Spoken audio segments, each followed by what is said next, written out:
All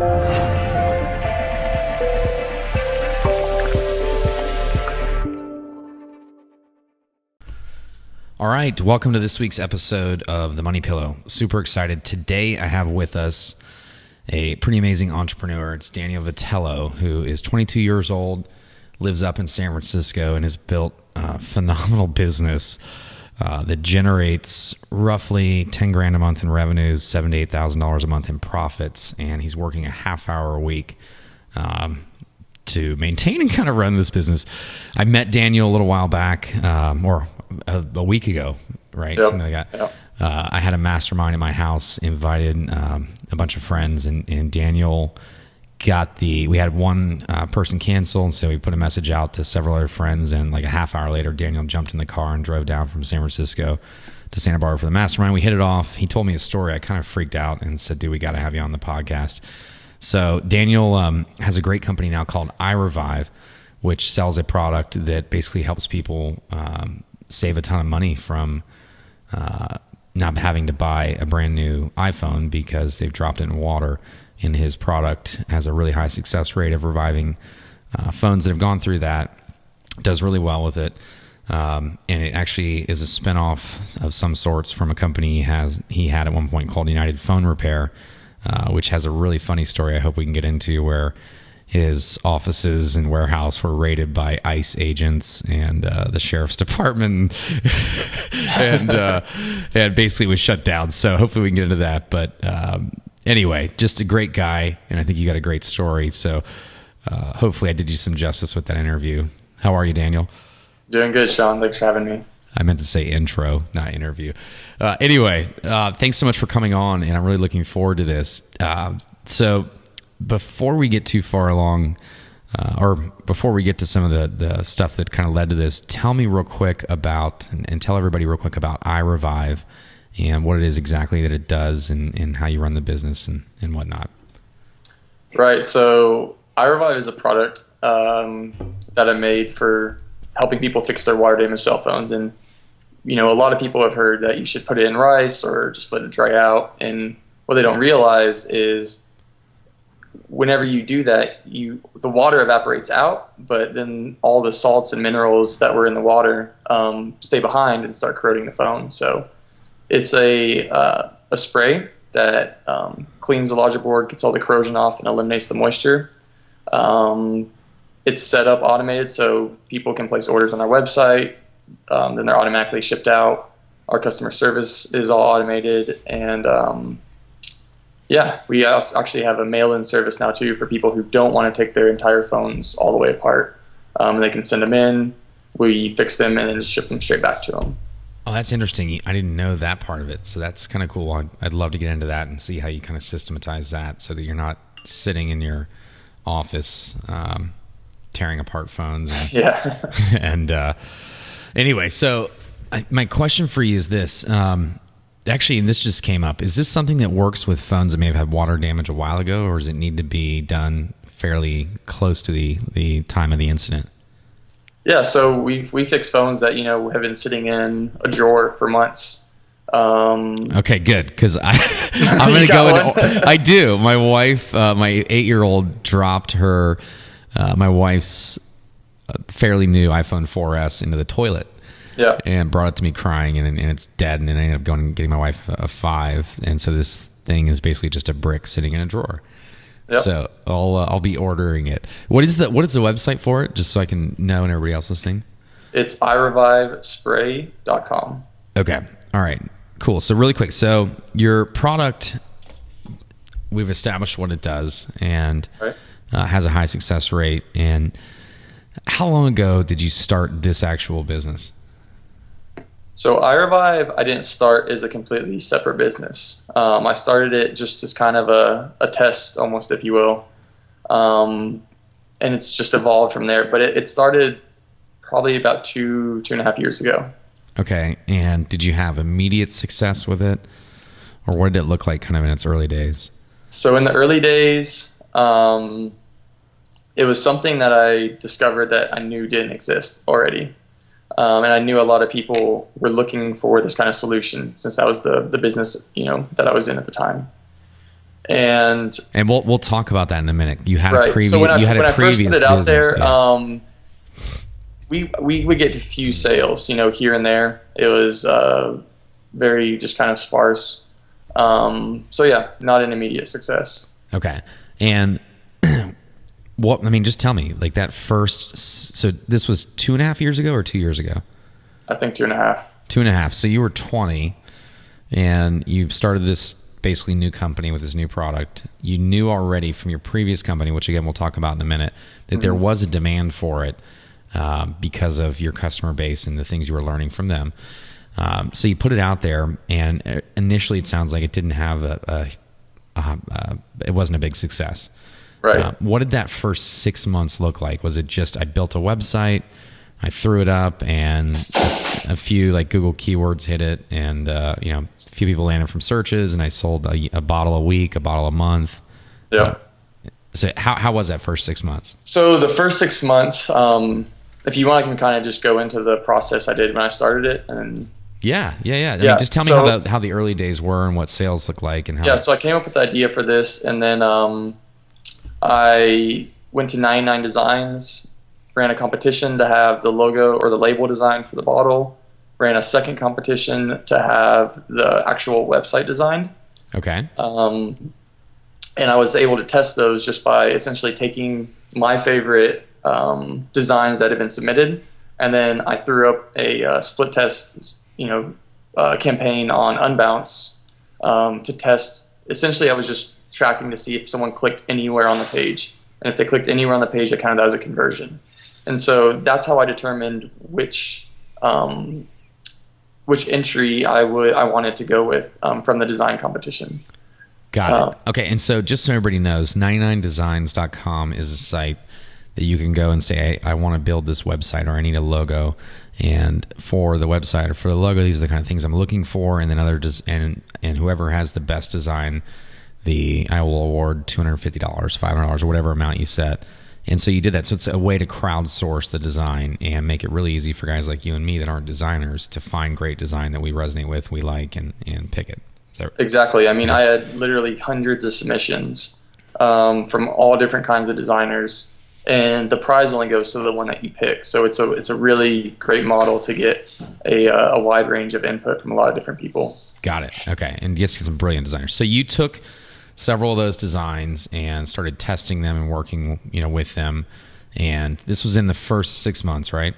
Yeah, this was the first thing I did. Okay. So how long did it take to go through? This validated the product before I even, actually bought any of or outsourced and got the product made. Was I was able to run AdWords campaigns, for the keyword fixed wire damage cell phone to these pages and see that they were converting. Okay. So you picked a few designs, threw up a few pages, and then started running AdWords to it. And this is all in the first week, first month, first 2 weeks. Yeah, the 99 Designs competitions last 10 days, I think. So it was during those last 3 days of the competition that I was split testing. And after that, then I had my website essentially set. Okay. Or the design for it, at least. So that was in the first week or first 2 weeks? Yeah, first week. So this is like the launch of the business. Okay, very cool. So 2 weeks in, you got a design or a couple designs up and running. You start running ads to it, and were you actually fulfilling the orders or? No, we weren't. Okay, so I thought that was right. So this is one of the things. Somebody else in one of our other videos did this, and I think this is brilliant. So really kind of explain this, if you will, how you did this. So like I said, we were tracking conversions as essentially as someone, we had the call to actions like buy now or continue to order. And so even though we weren't actually getting payment information, we still had some validation that they were continuing to the next step, and we had piqued their interest, and now they were looking for information on how to buy it. And you were doing this intentionally to discover if this was something that was going to be profitable or something you could do. It's validation, and so you can pretty quickly figure out, here's how much we're spending on ads, here's how much the product's selling for. You get your conversion rate and find out, what your cost is going to be per sale if you're paying for advertising. Got it. So so this is brilliant. So you don't have to even have a product. You can just take a concept or an idea and discover that, okay, great, this is going to work. Now I need to get the product, build the service, whatever, and then deliver. and you can take it off the market. Just stop running AdWords to it or whatever, and you're good. Okay, brilliant. So I love it. How quickly did you discover? How long did it take to get through those initial tests with AdWords campaigns to discover this is going to work? Yeah, so those probably lasted 3 or 4 days. I didn't spend a ton of money on it. Once we saw that validation, then I kind of just immediately kept going forward with it and moving to the next step, which was actually sourcing the bottles and the product from China. Got it. That's brilliant. Okay, so you discovered it worked. You're 2 weeks in, essentially 2.5, probably 3, with the lag time of getting the signs up and running, whatnot. Okay, so 3 weeks in, and now you're starting to look. You already know what the product looks like, getting it manufactured and getting it shipped from China. So you start exploring that process. Was that a 1 month, a 2 month deal, or how long did that take to put together? So to go into that, essentially what I did was go to Alibaba.com, which is where you can source pretty much any kind of product you want. And I just began sending out messages to any kind of manufacturer that looked like they would be able to produce this product. Sent probably 50 or so messages out. You can kind of get a good idea by the ones that respond quickly and how they respond as far as how their communication skills are. Right. And then just in other words, like, deal with them. They're going to be able to speak English and you'll be able to talk to them, or right. Got it. They'll be responsive, not taking. There's some of those guys that will email you back weeks, after you email them. And, sure. And automatically that you're going to need a better partner for that end of the business, and that's not going to work. Yeah. Okay. Got it. Yeah. So where are we now? Are we a month in and you're sourcing this stuff, or you're starting this process? Yep. Okay. And how long did it take to actually pick a manufacturer to get that going?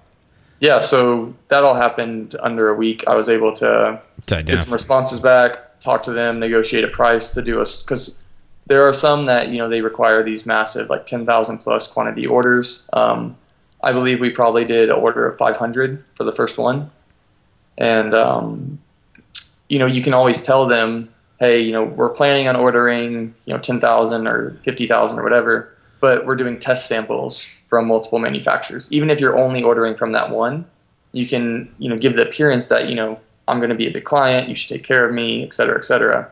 But then still be able to negotiate that small first order.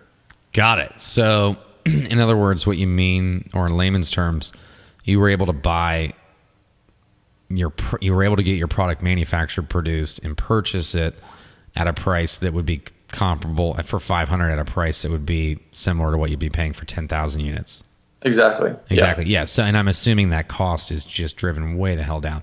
So, okay. So you're, what did we say? A month in, and you've already found your supplier. You give them kind of your unique recipe for this product that you want them to manufacture and ship to you. And you negotiate a price, you send payment. How does that work? Do you send full payment right up front for everything? So especially if it's a test order like that, yes. That's the way that I've done it always. I know you can maybe negotiate different payment terms, but typically you're going to send it PayPal or Western Union if you're sending money to China for things like this. Okay, and you've got some comfort in doing so because they have good reviews on Alibaba. You've communicated with them, or how does that work? How do you do it without just taking a leap of faith that you're not throwing away money? It's a little bit of a leap of faith. It is. Yeah. The reviews on Alibaba, they don't work anything like Amazon reviews. Got it. If someone screwed me over, I wouldn't know really how to go and leave them a negative review. But they're doing this test order because they want you to place that other big order next, right? Right. So if there are the scams out there, which I'm sure there are, that's why you just limit yourself and do a smaller order first. You can probably get it done for under just a few $1,000s. Okay. Well, just depending on whatever you're producing. Or right. Whatever. Yeah, exactly. Got it. Okay. All right. So very cool. So you do this, and again, I keep circling back. Sorry, I just get lost in this conversation. But in the first month, you've got all this dialed in. You've got your testing done. You got your validation done. You've got your supplier picked. You've sent payment. What's the lead time on getting products from China for this type of thing? What was did a month at your second month mark? You finally had quantity, or you finally had inventory to sell? Right. So, yeah, it was probably in that. There's a couple of different ways you can ship it. You can do DHL, which will be there in about 3 days, or you can send it EMS, which is like the same as USPS. Okay. And that takes 10 to 14 days. So yeah, I believe we sent the first one EMS. We had to send them our logo design because they put the labels on the bottles as well. Sure. So we had to send them that design, make sure that they had that proofed right, got them to take a photo of it and send us the photo before sending us the whole shipment with all of them with the labels on there. Oh, I got it, because you really don't have any idea what they're going to look like. So exactly. Yeah. So that's like the only way you can kind of do a little bit of quality control up front. And yeah, I would say within 2 months we already had product and we're ready to start selling it. Got it. Okay. And that's so cool. Okay, so did you have those shipped to your house and you're just packaging? Okay, so early on you're doing a little bit of the labor involved. So then you go back, you get these in your hands, and you went back and refired up the AdWords campaigns, I assume? No, actually. Okay. So at this time I had United Phone Repair, which was already an e-commerce store generating lots of traffic. Okay. People were coming to buy parts for fixing iPhones. So you had suppliers coming on there who own shops. You have individuals coming on. And so what I actually did for the first, the way we did marketing was just create a YouTube video showing the repair process using our product.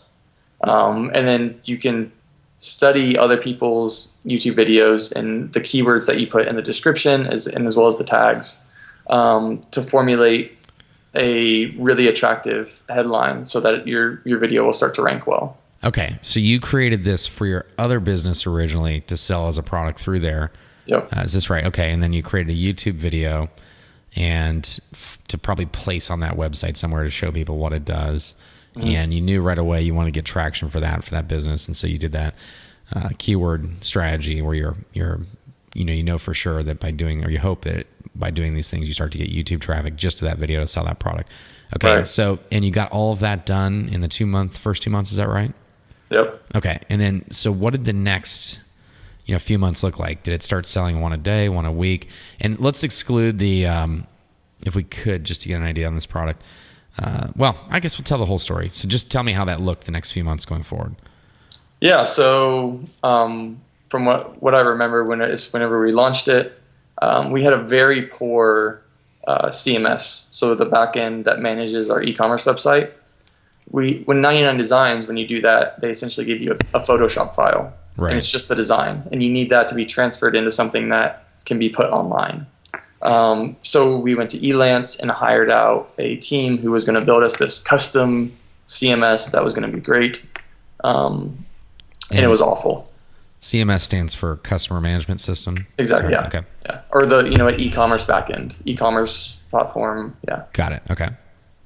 And so you hired a team from Elance. It came out like crap, which I've done before too, and it's not fun. Yep. And just so everybody knows, elance.com is a site you can go to and say, I have this project I want to build, and it's all developers and coders for the most part that respond, and they say, I could build that. Here's some examples I've done. You found a guy, trusted, you got it done, it came out horrible. Yeah. Okay, and where are we now? We at 3 months, 4 months? Yeah, so, I mean, this is, still probably 2.5 months. Okay. And, dang, you move quick, dude. Like, this is... Yeah, I mean, that took them, less than a week to put that site up. Right. Because they already have their cookie cutter CMS that they use for these kind of things. And so they just essentially had to, code up the HTML and CSS to make the images appear, the way that we wanted. Right. But it was a very, very simple site. Okay. And so yeah, we put that up. Orders, I mean, we would probably sell maybe 10 a week. Okay. To start off. Coming in pretty well, and then we had a problem though with that CMS where people would email us saying my credit card won't work for some reason on the site, and I would try my credit cards or my friends' credit cards, and they would go through, and we had no idea what this problem was with the payment processor. So that was a problem we battled for a while before ultimately deciding to change the e-commerce backend. Okay, and let me just ask you, why didn't you guys built your own custom one? It sounds like. Why didn't you use an existing one that was somewhere out there? Right, and that's, in hindsight, if I could go back and do it, that's what I would definitely do. Yeah, because you would have saved all the time and energy of dealing with somebody from Elance and then the pitfalls of it not working because... Okay, right. What was I'm just curious what your logic was to go with that to begin with. So I knew that I wanted the site built to sell this product, and so that's the description I put up right on Elance. And so they approached me with this really low bid that they could do this and churn out this site. And so at that time, I still might have been in the mindset of going after the lower, one of the lowest prices possible and trying to get the best deal, and didn't realize that the quality of the back end and the order management and integrating with our fulfillment system, how important that was. Got it. So it was just a little bit of learning as you go. Okay. So keep going on how things are progressing from here. Right. So got that set up, started running. And what did you deal with the credit card issues for months before you made the switch, or? Yeah. So this was always kind of just like a side burner project for me. Sure. So you kind of, at this point, are kind of letting it slip a little bit. Most of the orders sound like they're probably going through. At the 3-month mark, once you've got it up and live, got your YouTube video up, got your e-commerce platform set up, albeit not perfect, how was order starting to look for it? Was it 1 a week, 1 a day, 2 a day, 5 a day? Yeah, I would say probably 2 to 3 a day. And all that was coming essentially from the YouTube traffic?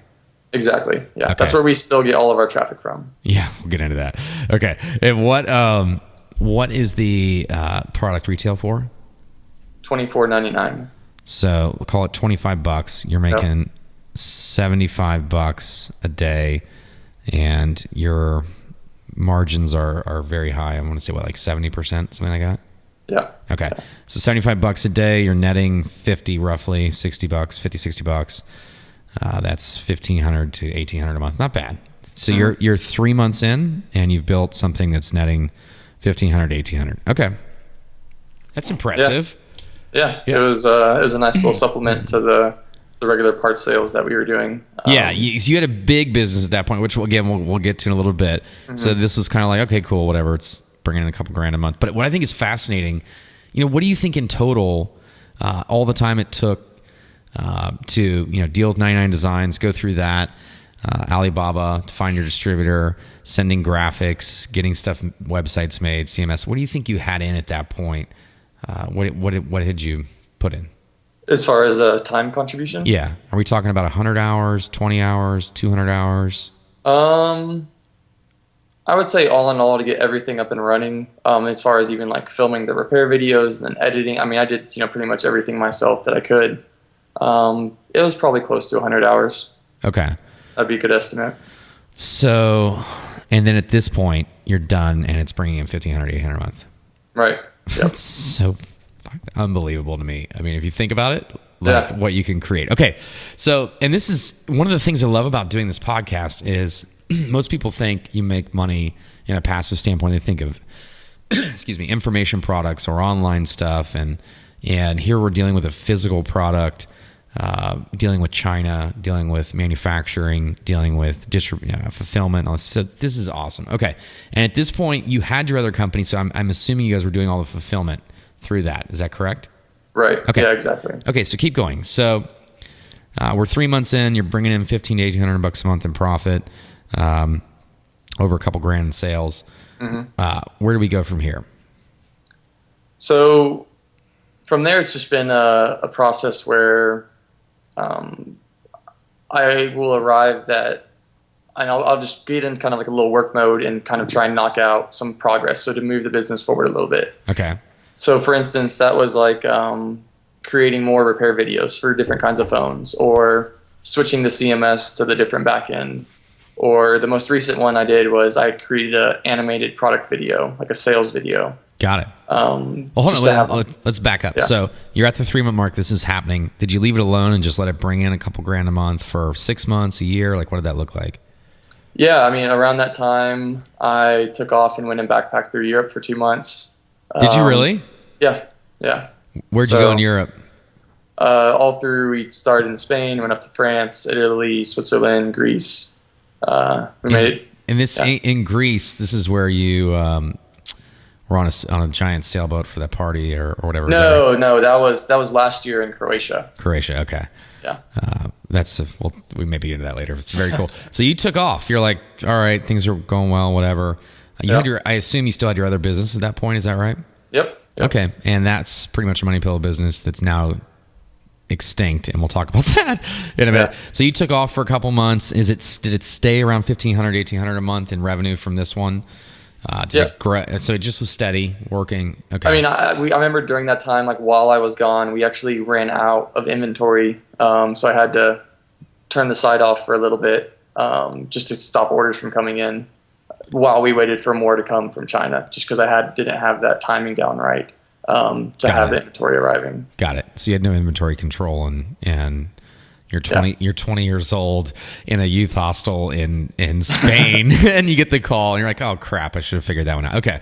Yep. All right. So you come back a couple months later, and I guess just fast forward to the part, and let me know when that was, if it was 8 months, 10 months, where you started getting back into working and growing this.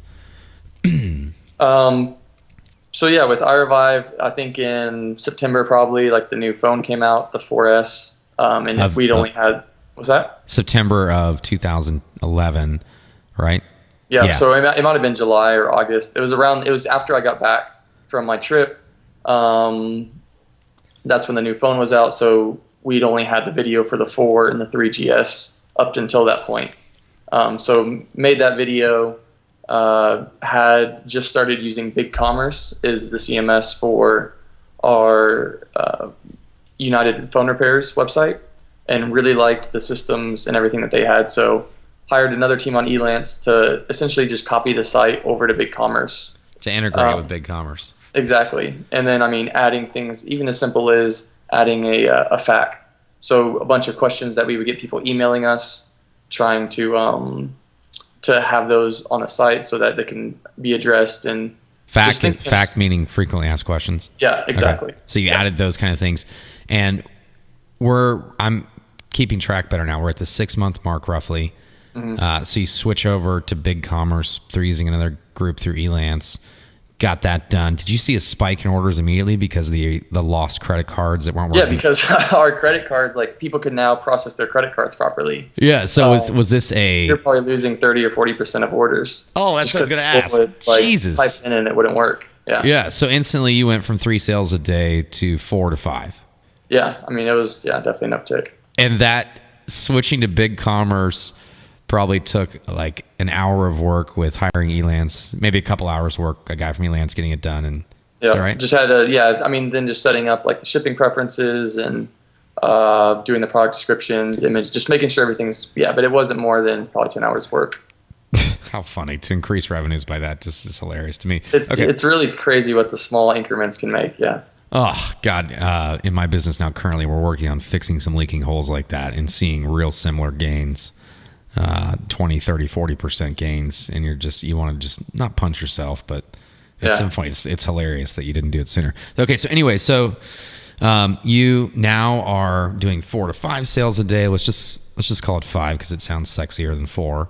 Yeah. And you're netting roughly, what was that? Like $100 a day. So now you're up to like $3,000 a month. Okay. And this is at the 6 month mark. Is that fairly accurate to say you're netting about $3,000 a month? Yeah. Okay. And what did the next 6 months look like? So over the next 6 months, over time, different people will approach me for to become distributors for the product. Got it. So we don't have anything as far as content on the site trying to attract distributors. Just people see it, they see that no one else is selling it, and so they'll approach wanting to distribute it either in another country or on other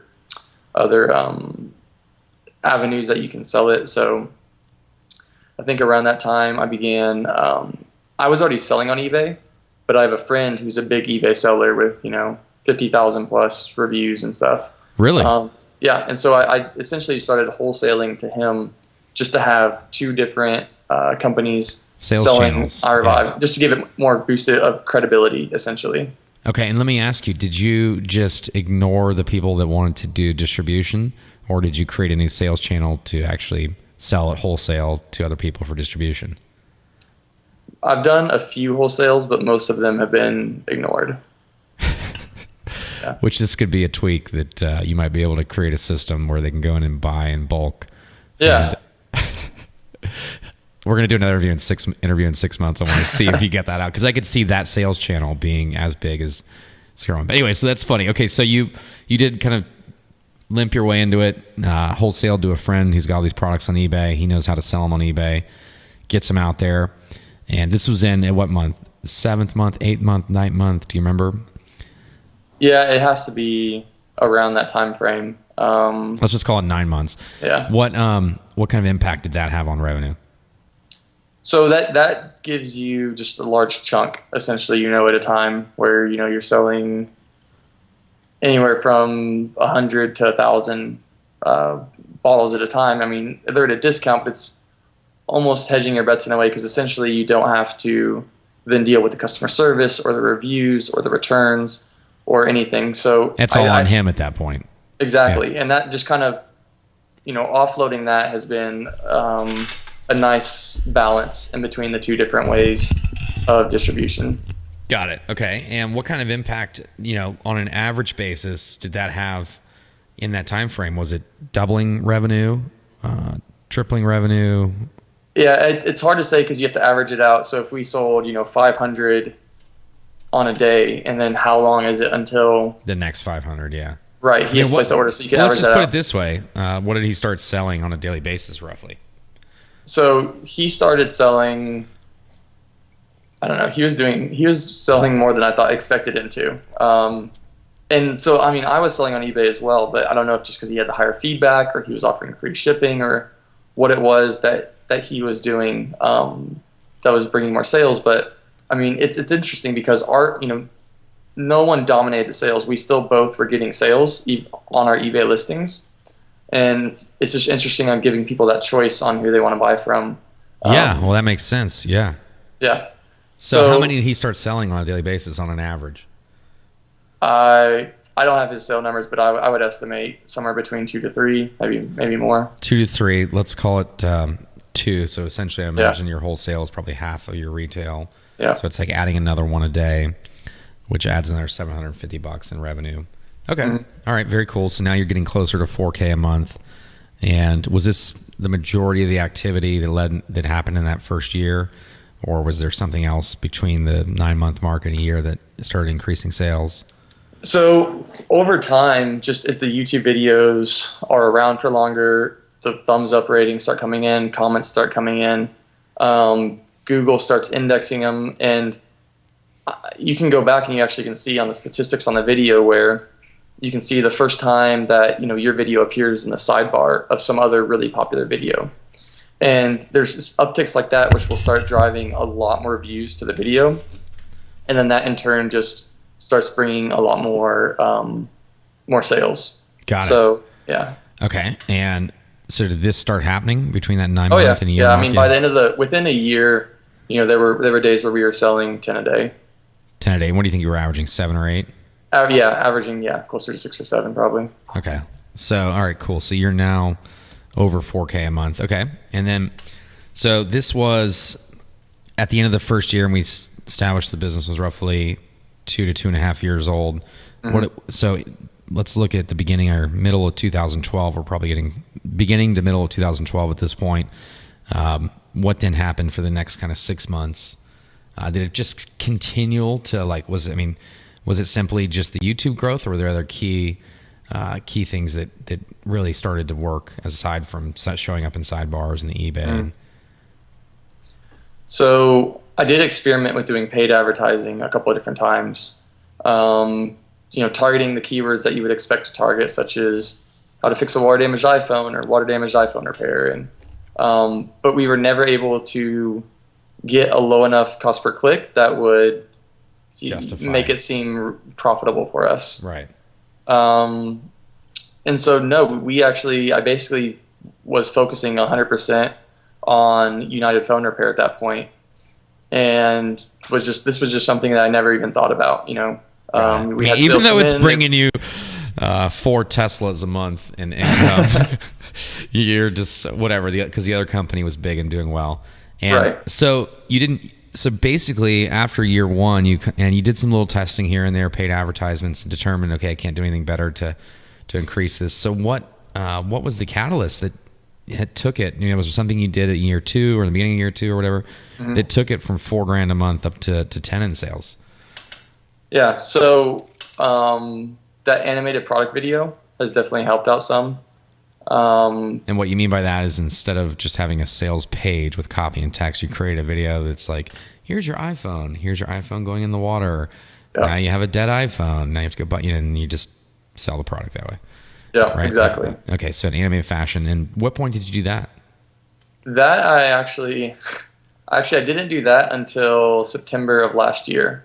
So almost a year ago. Yeah. Close to a year ago now. And it was doing that. It was doing, we hit months over 10K before that happened. Before that. Okay, so it was growing then up until that point. And you were saying earlier that almost 100% of the traffic comes from the YouTube videos. Is that right? Yep. So and you hadn't done any additional videos. You just had a 3GS and a 4 video, right? Or a 4S? Mm-hmm. Well, 3GS, a 4, and a 4S. Okay, so it's like how to fix your water damage 3, how to fix your water damage 4, whatever, blah, blah. Yeah. Okay, and so you got 3 videos. It's that traffic is growing and improving, and it's getting it up to that close to 10K a month level. And okay, so very cool. So continue on. Yeah, so like I said, wasn't putting too much into that, had everything pretty much systematized.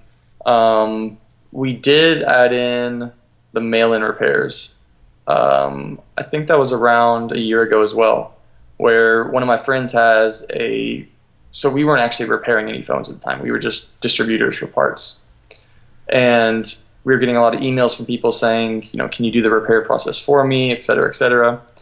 So spending a little bit of time just kind of working out the numbers, but set up a deal where they send their phones to him, or they buy the mail-in service on our website, send the phones to him.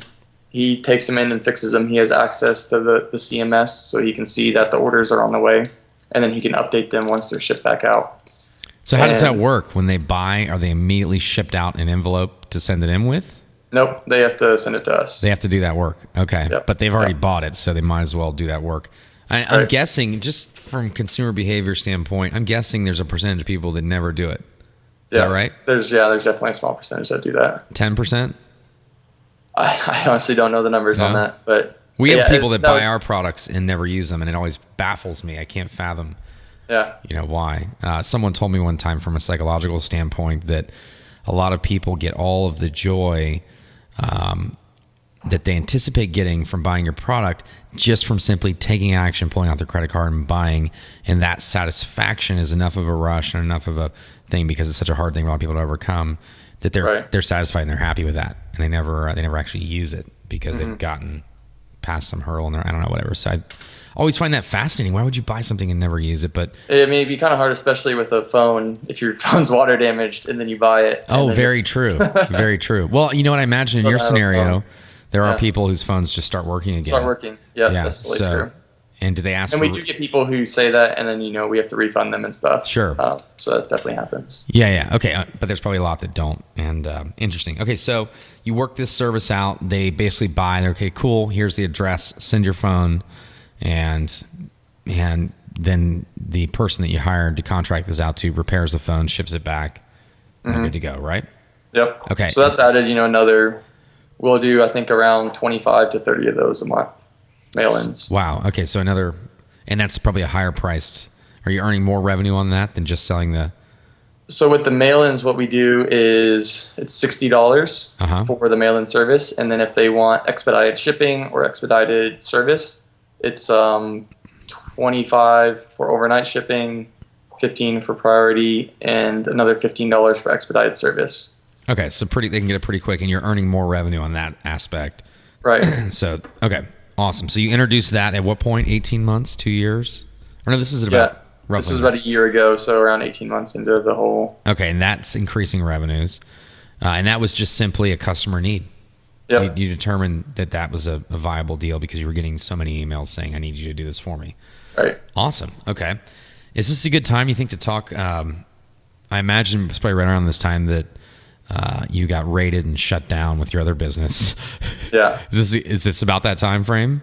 It already happened whenever I done. So the reason why I did the mail-in service and did the animated product video was just to boost iRevive sales because after we got shut down. You had lost revenue coming from the thing that was doing so well that you just didn't care about this, right?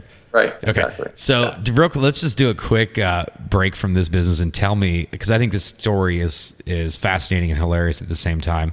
Tell everybody real quick what United Phone Repair was, and how that business was just crushing, and then how you got shut down and whatnot. Do you want me to go through the whole story of how it got started as well? If you want, I mean, just briefly, but all the funny parts, and if there's anything you're uncomfortable saying from a legal standpoint, obviously don't say that. But this was a big deal when the government comes knocking on your door and says, "We don't like what you're doing, and you're going to be in trouble." So I get it. There's some sensitive things, so just tell what you can. And yeah. So, first summer home from college, I broke my iPhone, and just being, a nerd, decided I was going to fix it. Went ahead, did that, and realized that it was pretty quick, and you could probably charge quite a bit of money for it. So I started advertising on Craigslist that I was doing. I had a phone repair service, and I was actually getting people just to come to my parents' house to get their phones fixed. I did that for about a month and a half, and then I saw an article on MSNBC about this guy in New York who was fixing phones. Okay. And so I was like, well, if he can be on the news, why shouldn't I? So Wait a minute. So he's doing the same exact thing that you were doing, and he was on the news. He's on the New York Times, is that what you said? MSNBC. MSNBC. Okay, keep going. This is great. And you were like, wait a minute, that might bring me some Yeah, business. so I was like, I'd read the 4-Hour Work Week and heard about, trying to reach out to hire out places. So put together a press release, college kid paying for college by fixing iPhones in parents' dining room. And NBC called me up like 2 days later and asked Wait, if I did you wanted to just do the story. put a press release out and they found you, or did you? No, I emailed it to the tips. So it was like tips at NBC, tips at CBS, tips at all the news stations in the Dallas area. Got it. Okay. Yeah. Did you email it anonymously or as yourself? No, it's myself. Okay. I've heard of both ways. So very cool. Yeah, where you can do it is, I sent this one out as myself, figured, we'll see what happens. Okay. Keep going. So they came out and did the story, and that worked out great. And what I didn't expect, I got a bunch of calls the next day of people who needed their phones fixed, as I expected. And then I didn't expect people were calling me asking, can you help me run the same business that you're running? And interesting. And didn't you have like strangers showing up at your parents' house and you just sit down in the living room and bang out their phone and your parents walking around going, what is... I mean, we had, up to 10 people a day come to get their phones fixed. I mean, not we, just me. Like, yes. At any point were your parents like, okay, like we don't want strangers? No, they're so chill with it. That's so cool. Okay, keep going.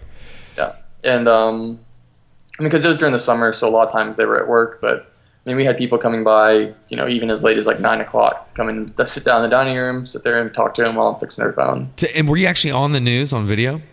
Oh yeah, it was about a minute and a half video. Okay, that's so funny. Yeah, and so these people started calling me asking if I could help them run the same business that I'm running, and had never thought about that, but I kind of just jumped on it and was like, yeah, sure, we're having a seminar this weekend. And okay. And so, the next 4 days, I kind of just, wrote together some content on how I fix phones, how you could start your own business, and doing had the same thing. 7 people sign up, $500 each. Wow. And had them come and in a day, 8 hours, taught them how to fix iPhones. So you made $3,500 one day, and this is prior to the business we've been talking about all along, iRevive. Okay. Right. So you're what, 19? 19, yeah, at that time. Okay. Yeah. Dude, such ambition. I love it, man. Like most 19-year-olds, well, how do I do a conference? Like, how do I organize this? Did you do it? Oh, you did it at your house, didn't you? It was in my dining room. Yeah, you didn't even care. Like, fuck it, I'm just going to do it. And yeah, okay. Everyone sat down and had lunch with me and my parents, like had some sandwiches. I bet they were walking in kind of with their eyes like, what is going on here? And it was the same dining room they had seen on the news, Oh, how funny. So there was some level of familiarity. Okay. Yeah, it was, it worked out. You're 19. I imagine there was a lot of like older people there that... We had one retired doctor who was probably in his 70s. We had a couple guys in their 30s. We had some older women, some younger women. I mean, it was a very diverse crowd. Oh, how funny. Okay, so now this then progresses into what? More seminars and more seminars where you're teaching this, or did you immediately launch the business and the idea behind this? Well, I realized immediately that I didn't want to spend time traveling around doing seminars. Like, that sounds like way too much work, and about automated. So I just started from that point forward working on putting together a kit. Or my initial plan was to sell it as an ebook, where I was just going to put together this ebook on how to start and run your own iPhone business and sell it for $200 or $300. Right. And then I realized that if I started incorporating some marketing tips, we could build their website, we could do their business cards, and including the parts and tools that they need to get started. So it's literally a business in a box, and we give them everything that they need to get started. And then provide support as far as when they run into a problem, we'll be here to help them. And I realized that could be sold for a lot higher of a price tag than just selling the ebook. Got it. Okay. And so you put that together, you started selling it, and this ended up blossoming into a pretty big business, right? Yeah. So 2 days after that seminar, I headed back to Lubbock to go back to college. Okay. And so I went back for 1 semester, basically spending most of my free time working on developing this startup kit. Got it. Instead of doing it as an ebook, I decided to take the articles and put them into an online course format. Just because I felt like having a membership to this online course, there's a lot of different things you could do as far as building a community and providing support and updating the articles and new repair videos coming out, or even videos incorporated with, instead of just having a book with pictures, we could have the repair videos right there in the article. I get it. Yeah. Yeah. Okay. And so you did this, you built a pretty big business. What was that business at its peak doing in revenue? About $120,000 a month. That's so awesome. Okay. And then you ended up getting a knock on the door. It was orchestrated by Apple because you were using Apple products. I think you told me, and I hope this is okay to say, and if not, I'll edit it out. But essentially, you were buying Apple real products, and they were shutting you down because they thought they were counterfeits. But the truth was, somebody in China somehow got their hands on these real Apple products. They were probably slipping them out the back door of the Apple factories. It doesn't matter at this point, but you're purchasing true and real products. You thought you were in the clear. They come in and say no, and how was it? Did like 50 guys in those jackets with the letters on the back that say ICE and hats and badges come in and just go, everybody stop, and you got 10 employees working, everybody's got their hands up, what was that like? So the cell phone repair market, it's a little bit different than that, and there was some parts that were definitely not Apple, because one of our best selling items were the colored parts. So the replacement backs and front end backs for the iPhone, they only come in black and white, and we were ordering them in red, blue, green, all these different colors. Got it. Okay, and those probably weren't actually Apple products, obviously. Exactly, but they still had the Apple logo on the back, which is what caused the problem. Of the big issues. Right. Yeah. And let me just ask you, with that said, could you have sold those with a pair and not having a mention of Apple? Would that have been legal? Technically, yeah, I think so. Because we were able to sell later on different backs with different logos on there. Yeah, I think that would be cool, actually, not get rid of, but anyways, keep going. Right. So Shenzhen is where all the parts come from, and they try and just force them out. And at that time, there's hundreds of other companies doing the exact same thing we were, selling e-commerce, selling on eBay, selling on Amazon, all the same parts that we were selling. And so we had no idea really that like this was something that it was definitely a gray market, right? Where Apple probably hasn't even had a chance to start enforcing this stuff yet, and so everybody's just doing it, and there's this social proof that a lot of people are doing it, and right. Okay, it must not be a problem. Okay. Yeah. So take me to the day though that you got shut down. How did that look? Yeah. So the day that we got shut down, at this point we had moved into an office or a warehouse with several different offices and like a big warehouse area in the back. Because before then we had essentially taken over the entire top story of my parents' house with just boxes of iPhone parts everywhere, and we had 2 computers set up for shipping and shipping supply. It was a mess. So finally, your dad's like, "Hey, I want my bedroom back. yeah, Get this shit out of here and get a warehouse." yeah. Okay, so you did that, and then how many employees do you have working for you at this point? 4. It's impressive. You're like 19, 20 years old, running a small company, doing $1 million in revenue a year. Okay, and take me to the day that it went down. Yeah, so I was sitting in my office, which was at the front of the warehouse area, and I hear someone open the front door, and they go, "Police!" And I was like, "That's kind of weird." So I'm just like looking to the door of my office, and I see this guy walk up. He's in a police officer uniform, and whenever I recognized his face, I realized that he had just been in our shop like 3 days ago. And so, did you have a shop right there at this warehouse? Well, so local repair shops in the Dallas area, they would come by all the time to buy parts in person. Got it. Okay, so he had come in, you recognize his face. You're like, oh, okay, now. Yeah, he was here like 3 days ago buying some pink iPhone backs. And so I was like, oh, he must just happen to be a police officer, and he just wants to come get some more parts, right? Like, I thought he was totally friendly. So I get up and go over to shake his hand, and whenever I do that, he like grabs me and arrests me. He just handcuffs me. Was it brutal, or was he just like, turn around, you're under arrest? Yeah. But yeah, he's just like, turn around, you're under arrest. And you're like, what? At that point, I can see out the front door of the warehouse, and there was about a dozen other officers out there with, their ice vests on. And that's so awesome. Okay.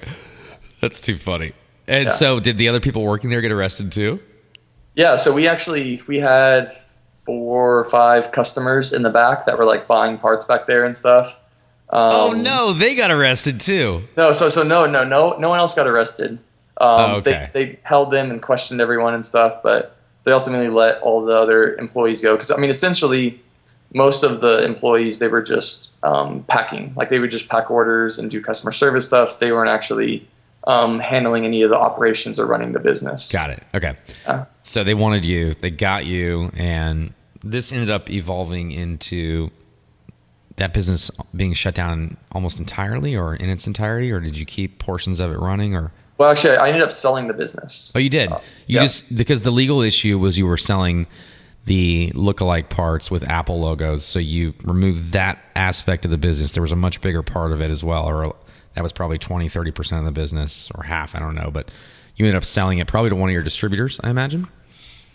So at this time, we had, initially I was focusing mainly on the startup kits, so opening up the new locations and teaching them how to start and run their own store. And we opened up about 100 locations the first year.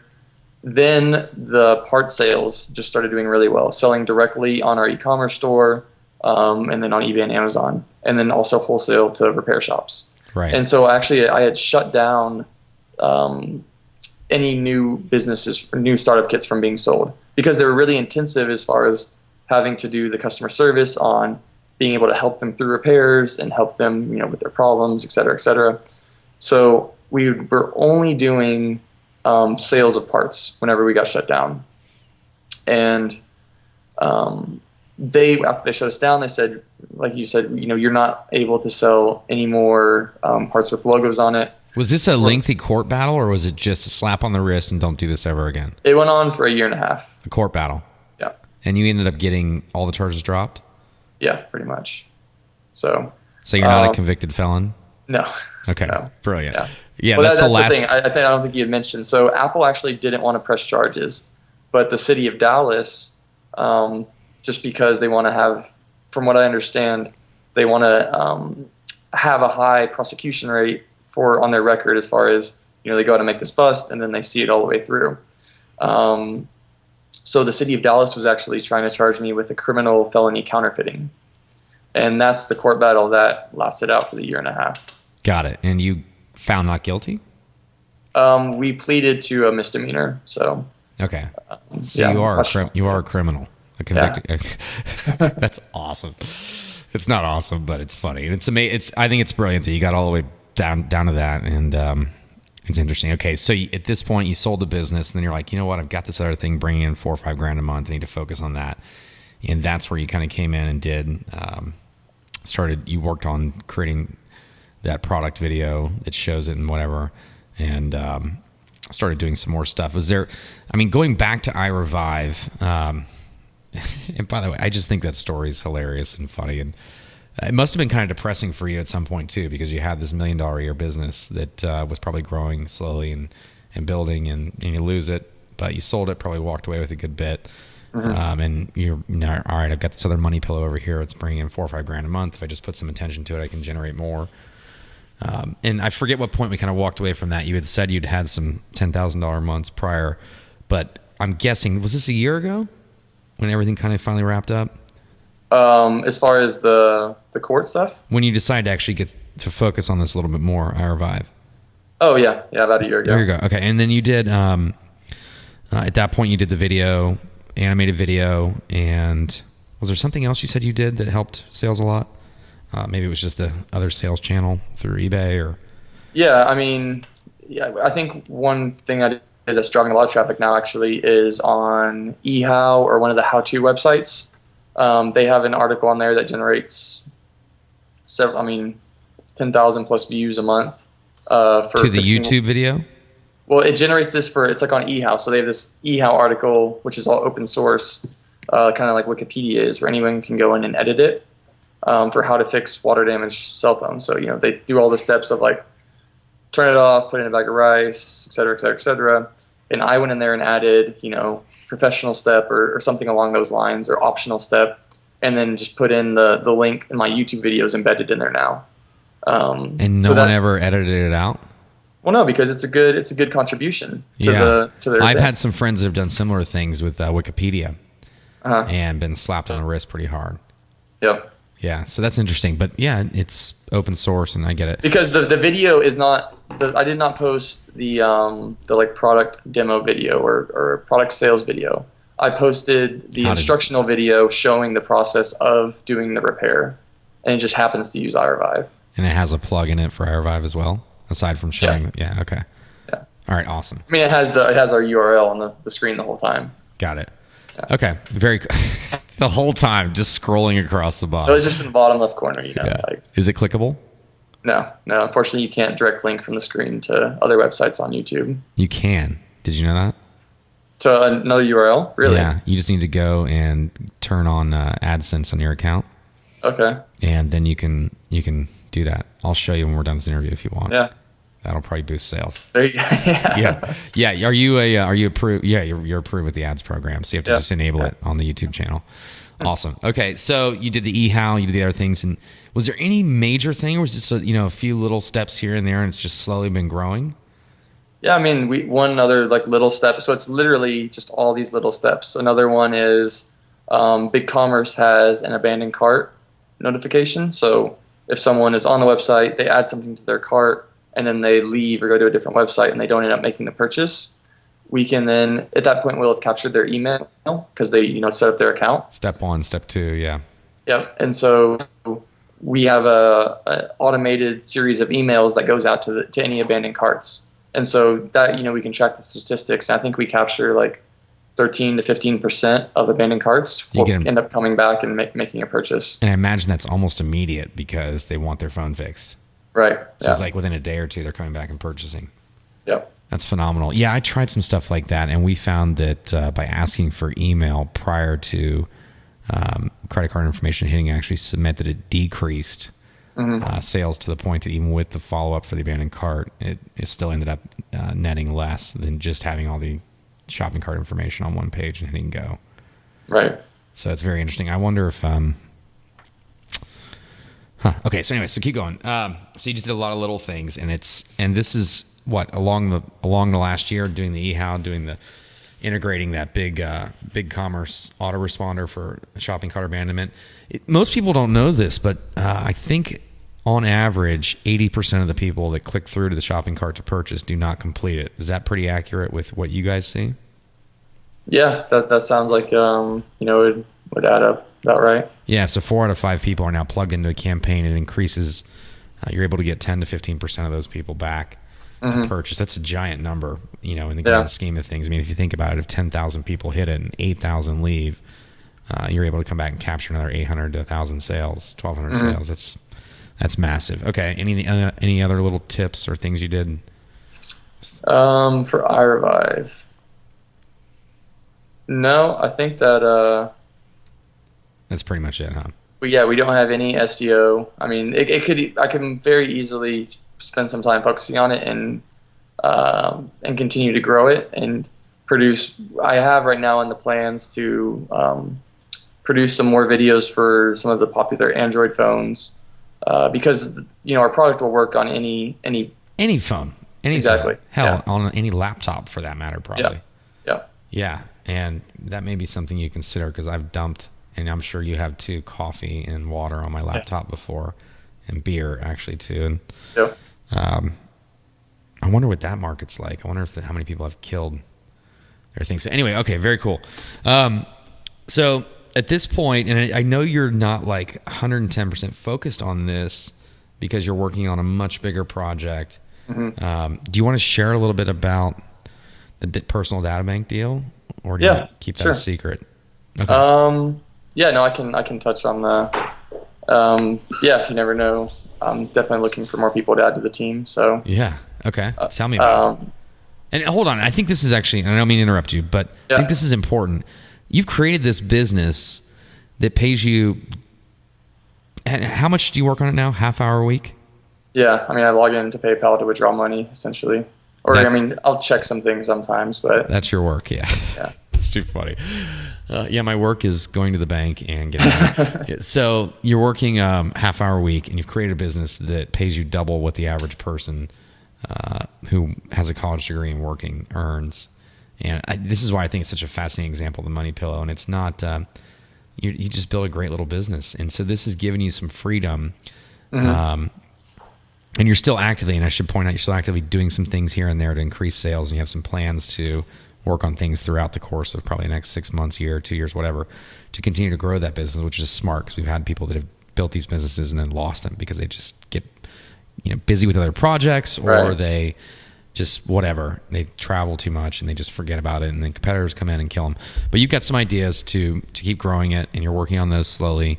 But what I think is fascinating, and this is what we see oftentimes, is this is giving you the ability to truly pursue something you're passionate about that you see as probably a much bigger play. Instead of 10 grand a month, it could be hundreds of thousands of dollars a month, or millions even. Yeah. And let's talk about that for a second. I'd love to hear it. Yeah. So it's evolved. In the last 6 months, I've kind of worked on a number of different business ideas, and they've all been around the personal data space. And so the more that I've learned about it and researched, the bigger of an opportunity and kind of real challenge that has been uncovered. And so the main goal that we're trying to solve is to shift the ownership and control of personal data. So, this is things as simple as, what items you buy from the store, or your medical records or financial records, or even the data about your location or your preferences. And we're trying to shift that control and ownership from the corporations to individuals. So right now, you have all these silos of data at every business you interact with. So Target knows, what you've bought from their store, and they keep track of all these different, your purchasing profile. And then they try and buy data from other resources to try and build your profile and your demographics. Yeah, wasn't there a pretty famous case study with Target buying data and then effectively marketing it and getting a huge increase in sales? Yeah, so Target was able to identify when women were pregnant. And how in the hell is that public record that they could get that data? Are they just buying it from doctors? It wasn't public record. That's the thing. By doing analysis on their purchase I don't know if they matched it with surveys and then matched that compared to their, what they had purchased, but it was unscented lotion in the second trimester is how they knew. That was one of the indicators. Okay. I would assume among other things like pregnancy tests, or maybe they could identify pregnancy tests, then unscented lotion, and that correlation would then give them a good idea. But essentially, I see. So if a female comes in and buys a pregnancy test, and then in X time she's buying unscented lotion, you can tell that she's progressing down the path that a pregnant woman would. Because doctors probably recommend to stop using scented lotion on your body. Something like that. Yeah. Got it. Because it could be harmful to the unborn baby, right? Right. And what it ultimately did was it took their revenues from 40 billion to 60 billion. Just that alone. Yeah, because well, you have to think about it. Whenever you're when you're in a major life cycle change, your preferences are open to being shifted. Right. And so by being able to convert these moms from maybe they were Walmart shoppers before, but now because of their campaign and they're speaking directly to them in their time of need, they're converting them into Target shoppers. And then Target keeps track of, once your baby's born, then in, a couple months or years, they're going to be, advertising toddler clothes. So they essentially, once they're able to make this customer, they have to look at the lifetime customer value of this mom is now a Target shopper instead Dude, it's so crazy. You're right. And I'm thinking about it. We get just recently I got a back to school promo from Target. Mm-hmm. And I'm like, my first thought was it's midsummer. Why are they sending it? But I get it. They know that we have children based on my wife shopping there and all that. And so they custom tailor their marketing based on the data.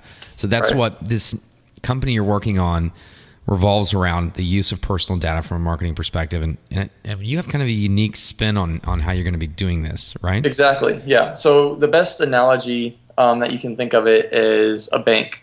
And Facebook is a good example of a personal data bank that already exists. With a little bit of a tweak on it. So the three core things that banks do is they're a safe place to store and hold your assets. So whether that's money or your data, you store your money at the Bank of America, and you store your social data, your likes, your interests on Facebook. And then the second pillar of banking would be facilitating the transfer of your assets to a business that you want to interact with. So with Bank of America, you give a check to a business and they send your money to that business. With Facebook, you can log in with Facebook, and then you now have all your social network built into what recipes you're looking at. You can see what recipes your friends have tried, right? And so that's just exchanging that data in a safe way. And then the third pillar would be giving you a return on the assets that you have stored there. So Bank of America pays you an interest rate on your savings account. Facebook just gives you free checking, basically. They don't pay us anything besides letting us use their platform for free. Right. And so what we're trying to do is to provide a way where the assets stored with us, there's different accounts with different privacy levels. Just like you have your checking and savings, you have an account where you can store data completely anonymously, where you don't want it being shared, or you can have an account where you're okay with it being shared in an aggregated form, or maybe just some demographics are attached. And so, for instance, you can choose to deposit a receipt into either of these accounts, and all the data is stored in that are whenever. So right now, marketers would go to a data aggregator to buy information. Instead, we can now provide them data straight from the source, from the individuals, and then the profit that we make from selling it, we're going to give most of that back to our members. That's brilliant. So it's just basically right now, I can't say unknowingly because I guess I do know my data is being used, but essentially unknowingly I have this asset that I could then take control of that asset and start earning revenue from it, and nothing changes really at all. I don't have to change any major habits. I just have to kind of enable, okay, you can have my data and you can sell it, and you guys handle all of that facilitating, aside from itemized purchases where you're uploading receipts and things like that. Right. That would generate probably a much greater return for me if I wanted to go to that level. So that's awesome. I think it's such a brilliant idea, and I can see that being the future of data, and I can see how you guys are kind of pioneering or leading the way. And I mean, I can't imagine. You and I talked about this at my house last weekend or 2 weekends ago. It was, you were talking about sending out a debit card and then just getting emails or snail mail letters saying, we've just deposited $333 into your account for this quarter's whatever. And then I can just take that. Dude, I can't wait. Yeah. And this will be involving, I could enable my medical data if I wanted to, my health data, my what other. Yeah, down the line, there's going to be a lot of opportunity for people to bring in their own health data, either from the doctor or from self-tracking, like even your Nike Fuel Band, or if you keep track of your calories on an app. And by being able to bring that in and then make that accessible to researchers, it's going to researchers and marketers. And marketers, yeah. But I mean, when you're looking at it from a standpoint of scientists and researchers who are trying to cure diseases, it's actually really hard for them to get access to data right now because the hospitals realize how valuable the data is, and they know that they can sell it to the pharmaceutical companies for millions of dollars. So it's becoming very difficult, and you have to have, it's a really high barrier to entry for them to get data. And I believe that we'll be able to kind of democratize the process and allow a lot more entrants to do studies on, how it does this drug or this specific food affect the health of millions of individuals, because we'll have that data. Or even on a micro level, I would imagine that might be. You can do it on micro level for yourself, where you pay some company to analyze your data and be like, okay, we can now tie that whenever you eat cauliflower, you sleep 70% better because you have your sleep tracking data and you have the data on what food you're eating. Dude, the possibilities are endless. I was thinking how a researcher could discover how people in California who are using certain sunscreens affect doctor visits or eating certain foods. And that's excellent. Because you would see the sunscreen on the itemized purchase. So you'll be able to, it's by connecting all the silos of data that are all separated right now is where you can start getting to the big data analytics, and that's where. Yeah, dude, this is such a big play. I mean, I see this being hundreds of millions or $1 billion company if executed right, and I'm sure you do too, and that's why you're working on it. It's definitely a fun challenge to go after. Yeah, what's the time frame look for bringing a product to market? So we are working on launching a service right now, which will take advantage of SB 27, which is a bill that was actually in California in 2003. It's also called Shine the Light Law. And what it does is it gives the power for any individual who's a resident in California to send a request to a business giving them two options. The first option is the business can send them a list of all the kinds of data that they've sold about that person, and a list of all the companies that they've sold it to. I mean, names of the company, address, phone number. The second option is to give them an opt-out where that company will stop collecting and selling their data. And so we're going to provide this as a free service for people who, like yourself, that it's going on, but you don't know how to stop it. And this is kind of it's essentially similar to the do not call list, where we'll send a request on your behalf to all the companies you interact with. Okay. So what's that time frame that actually brings something to market where? Yeah, we'll have that out within 3 weeks. Do you know the website? Can we mention that yet? Yeah, the website will be Yotta, YOTTA.io. Is there a reason behind that name? Yotta is a scientific prefix. It's the largest scientific prefix. So you know how you have like a megabyte, a gigabyte, a terabyte. Yeah. Yotta is actually the same as you could have a yottabyte. But one yottabyte of space, a server that big would be about the size of Rhode Island.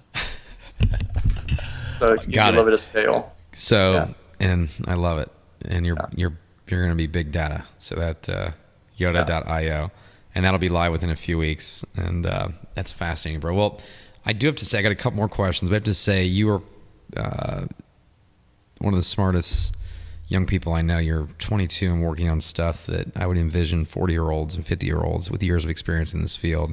And I love it. I think it's one of the benefits of being young. You oftentimes just have kind of a blind ambition. You know what you want to do. You're naive. So you don't have all these predetermined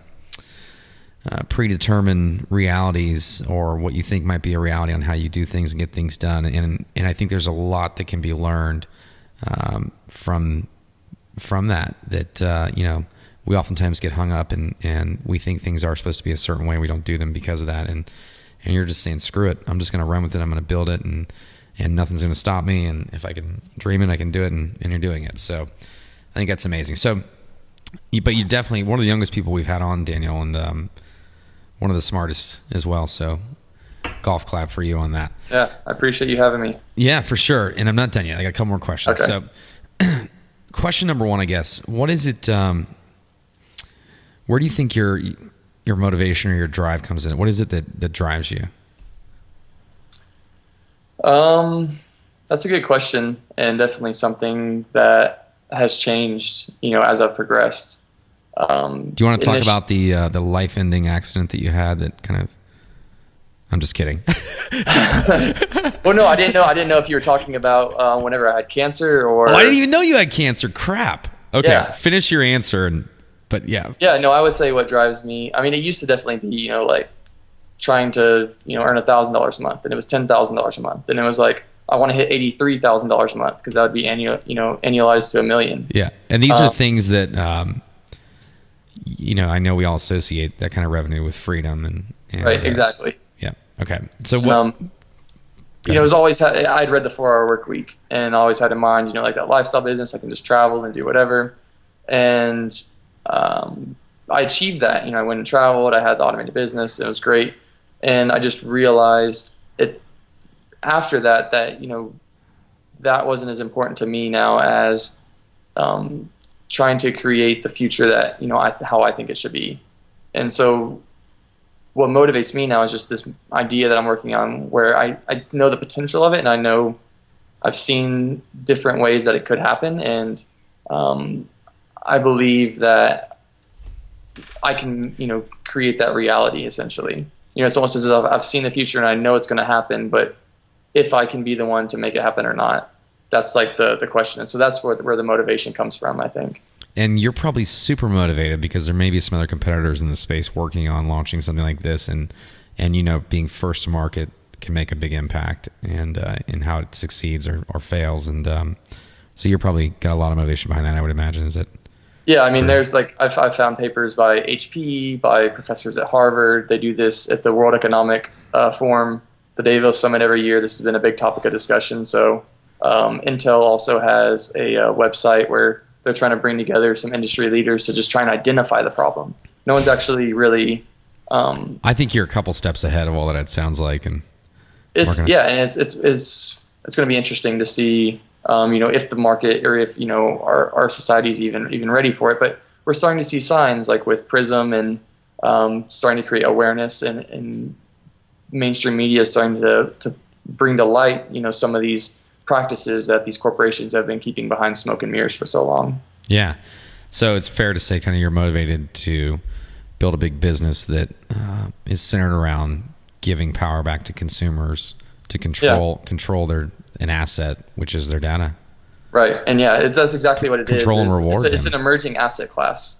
Yeah, and it's an asset that we just haven't had the tools to manage yet. And so that's essentially what we're doing is we're creating the tools to help people start taking control, having transparency over their assets that they otherwise didn't really know exist. Yeah. Awesome. Okay. What's the most impactful book you've read in the last year from a motivation or business or even personal standpoint? Yeah, I would say within the last year is a book called Spent. Yep, which talks about how evolutionary psychology plays into the consumerism we see today. And if you're interested in marketing or wait, rewind. How evolutionary? What was it? How evolutionary psychology. So we make certain decisions based on whenever we were cavemen, certain things were important to us for our survival. And I mean, even things as simple as status or just there's many different areas where brand positioning plays to these psychological factors that most marketers don't really realize exist. And that was a really eye-opening book with a lot of really good examples as far as why certain companies have the brand image they do, and why those brands appeal to them, and why we have luxury products. And very interesting read. Spent. Do you know who the author is on that by chance? Actually, I'll look it up. And if you're listening to this on the podcast over at themoneypillow.com, I'll have a link to that book. I'm going to go buy it. It's Jeffrey Miller. Jeffrey Miller. Awesome. And that was super impactful. Yeah. Okay. Well, dude, that's really, I had a couple more, but I mean, you've really over-delivered, and this has been phenomenal. Are you active in social media at all, on Twitter or LinkedIn or Facebook or anywhere in particular? Yeah. Facebook and LinkedIn. Don't do as much Twitter, but Facebook or LinkedIn. Is it cool if you guys want to? Yeah, anyone feel free to reach out and connect to me, definitely. Awesome. And you said you are looking to build out a team for Yoda. So if anybody listening to this thinks they might be able to contribute, feel feel free to reach out to Daniel. So, dude, all right. Well, man, huge. It's been an awesome interview. I'll say I think you're one of the smartest young entrepreneurs I've had the privilege of interviewing yet, and I got to give you a major props for everything you've accomplished. And it's just fascinating to me. I mean, I know most 22-year-olds are more concerned with what beer they're going to be drinking and who they're drinking it with that night and who they're going to be sleeping with. And I know you have a good time and you really enjoy life. And but I just think it's fascinating that you're focused and driven at such a young age and kicking ass. And I think almost everybody we've done, I'm really excited to do a follow-up interview, but I can't wait to see what you build in the next year and follow your journey. So again, huge props, dude. And thank you so much for coming on. And I don't know if you have any closing words or if you just want to say thanks, and we'll see you, but let's turn it back over to you. Yeah, thanks a lot for having me on here. It's been cool to kind of get this story out. I don't think I haven't released it out anywhere else yet, so this is kind of the first time. So yeah, when you're on the cover of Forbes or Fortune and with the big data company, I'll be like, I interviewed that guy first. Awesome. So, but yeah, really appreciate it. Anyone can feel free. I love helping out with other people's problems or questions. So you can just email me directly at daniel@yoda.io. And would love to come back and do another one sometime. Awesome. All right, brother. Well, I appreciate having you on. Yeah. Thanks, Sean. I'll see you.